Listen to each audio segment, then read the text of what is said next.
Hi, Kerry here from My Cloud Bookkeeping. You may have noticed lately I've been creating videos on more advanced accounting topics, and this is one of these videos on one of the most important reports. We're going to walk through the balance sheet, but this time with the CFO hat on.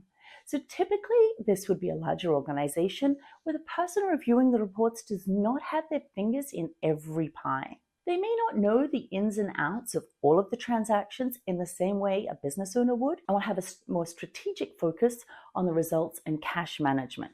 That doesn't mean that if you're a business owner, you can't also benefit from some of these advanced tools. So I'm here in the QuickBooks sample company.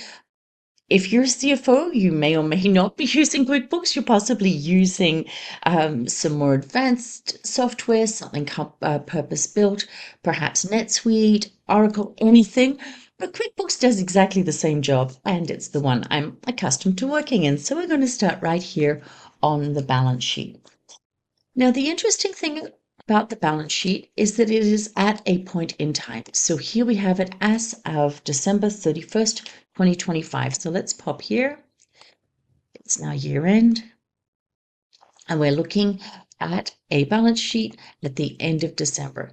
So what that means is that every item that we look at in the balance sheet represents the value on that particular day. So on December 31st, 2025, this is either the amount we own if it's an asset or owe if it is a liability. So it's very important to understand the distinction between the balance sheet and the income statement. Income statement records activity. The balance sheet is a snapshot. It's a photograph. The next important distinction when we're looking at the balance sheet is this idea of current and non-current. So here we have our current assets and here we have non-current assets. So typically your current assets is anything that you expect to see within a year, and your non-current assets are typically things that you will not be converting to cash within a year. So let's scroll down and we'll have a look at the liabilities for the same purpose. Here we have our current liabilities and our non-current liabilities. So we can see what's consistent with these two. In our current assets, we have bank, we get that money straight away. Accounts receivable, we would expect to see that within a year. Inventory, we would hope to sell within a year. And here we have our machinery and equipment. Typically, this is something we've purchased for the business that we're not going to sell within a year. In our liabilities section, any accounts payable in our credit card will be paying almost immediately. Accrued expenses, deferred revenue, and sales tax, you would also expect to pay within the year. However, the note payable of $20,000 plus here would typically be payable over a longer period of time. At the end of the year, it's quite common to move a portion of that note payable into current liabilities. We're not going to get into that level of detail here today. Now, the other thing we're going to look at and check, which we do not have to do in accounting software, but if you're building reports from somewhere else, you could be consolidating numerous entities, just make sure your balance sheet balances, which of course this one does. So when a CFO looks at a balance sheet, the first thing they're going to look at pretty much every time is cash. How much money do we have sitting in the bank? You can see here we have $32,000. The next place they'll be looking is accounts payable, and I'm going to include the credit card here. So how much do we owe in accounts payable on the credit card, and are we able to pay our bills right now today if we have to? We can see we owe approximately $4,300 and we have $32,000 in the bank. So we're okay if we suddenly have to pay for everything tomorrow.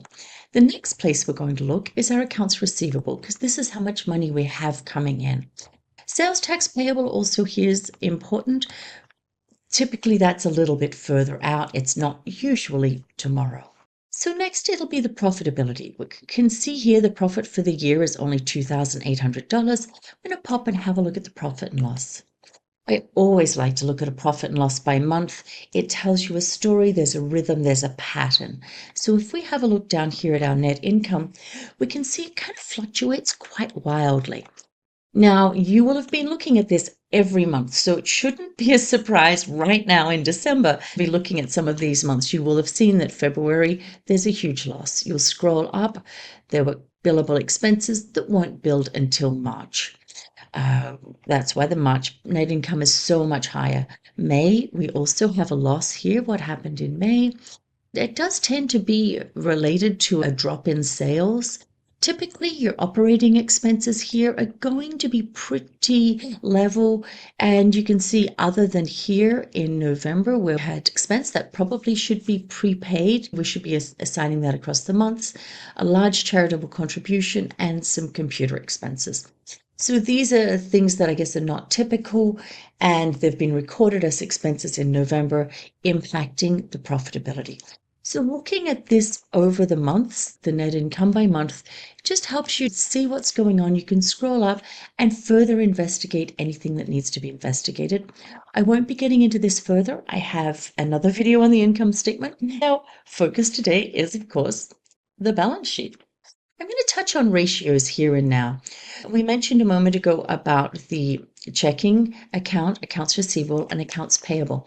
Looking at these three numbers together is what's called your quick ratio. It's if we had to do something quickly today, would we have enough money? And there's a ratio for that.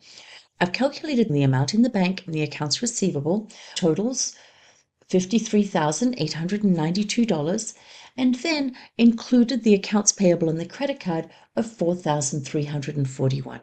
And these two numbers give us a quick ratio of 12.4, which is extremely high. We have $12.4 for every dollar that we owe. This company does not have any cash flow crisis. The next ratio that we look at is the current ratio, and this is the total of our current assets to our current liabilities. And this addresses the sales tax payable that I mentioned earlier. Some of the other items that, while they might not become due immediately, they will come due. So the current ratio for this company, with 63,000 in current assets and only 24,000 in current liabilities, gives us a ratio of 2.6, which tells us we have $2.6 in current assets for every dollar that we owe in current liabilities. So definitely a very liquid company. Cash flow shouldn't be an issue here. We've looked at this accounts receivable number and we've assumed that we can collect this money quickly, but a CFO would take a look and see what actually is in our accounts receivable. So I've popped up here to an accounts receivable aging summary report, and we can see that there's a fair amount that's current, 1 to 30 days, a larger amount here in the 31 to 60, and also something here way over 90 days. So whoever is looking after your accounts receivable, or maybe it's salespeople, you'd want to be having a chat with them and saying, is Anil Kumar going to pay us soon? What's going on with Benjamin? Because once things get old, as I'm sure you're aware, it becomes more and more difficult to collect them. So next is our inventory. We don't have a large amount of inventory in this particular company, but you may. So we take a look at the inventory valuation summary or an inventory report. And I can see here we have 3,150 name badges, we have 20 guest books, and we have 650 water bottles. Now, perhaps this guest book was produced for a particular customer, or maybe we no longer sell guest books, in which case this $250 here should be written off. We always want to make sure that the inventory we have reflected on our balance sheet is inventory that we expect we will be able to sell. If we can't sell it, we don't want to have the value sitting there on our balance sheet because it's not truly something that we can convert to cash. That takes care of all our current assets. This company only has machinery and equipment that it's depreciating. What you want to do is ensure that the value of that machinery and equipment is actually $2,300. Now, in a larger company, of course, this could be thousands and thousands of dollars. I work with a metal fabrication client, and he has these huge machines. They are worth so much money.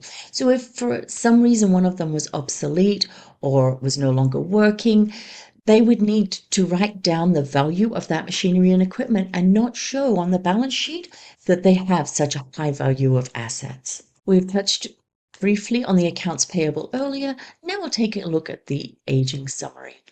We can see we have a very old amount here, and we have 31 to 60, we don't really owe a lot. I might be questioning why we haven't paid Cass Hayden yet, but accounts payable is not really much of an issue.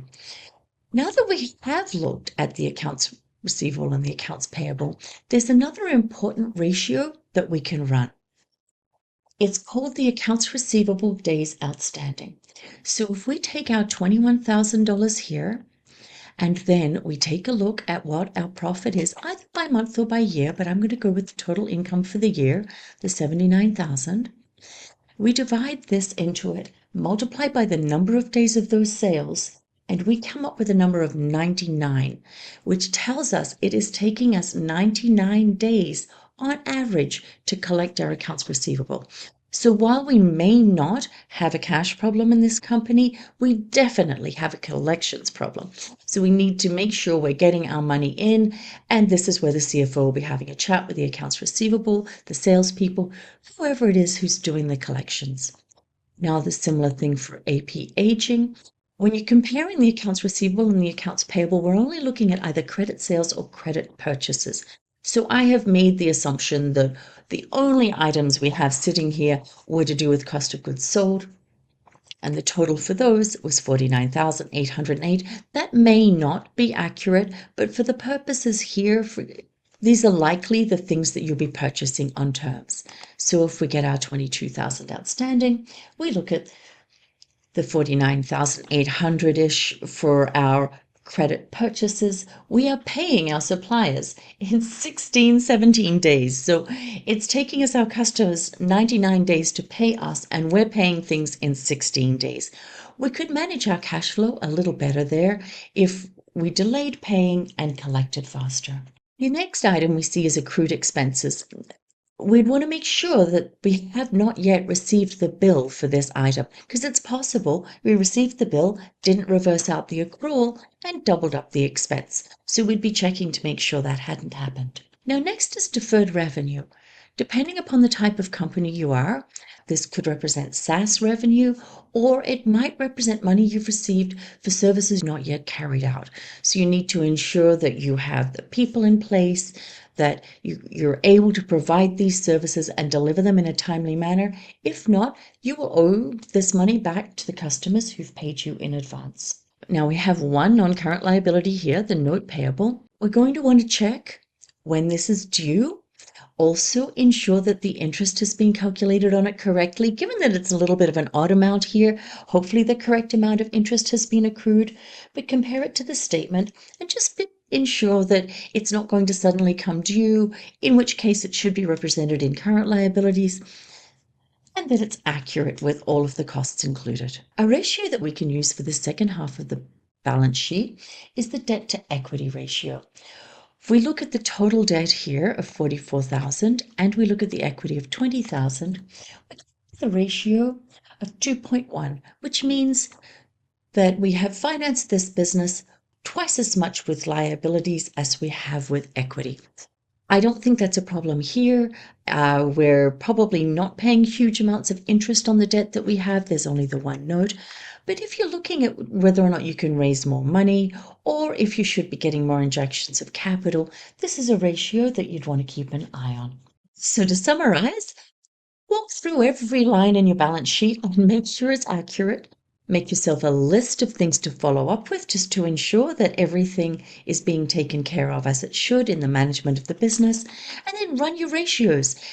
As with all of your accounting, when you're running your ratios regularly, you'll have history to compare to, and everything makes so much more sense when you're comparing it with something else. Does that help you to understand what you're looking for when you review the balance sheet? Run those ratios, the quick and current ratios for cash flow, the AR and AP days, to get an idea of how efficiently you're collecting receivables and paying your suppliers, and keep an eye on the debt to equity ratio. Whether these numbers are good or bad depends on many factors: the industry you're in, whether or not your business is seasonal, the split between cash and credit sales, so many things. It's helpful to get information for your industry to compare, and this can be done by carrying out the same analysis on public company statements. And of course, the more you look at these numbers, the more they'll paint a picture. You'll be able to spot a problem where there's still time to course correct. I hope this was useful. I look forward to hearing your feedback. If you'd like more content like this, let me know. Make a comment below, click like, subscribe, and I'll see you next time. Cheers.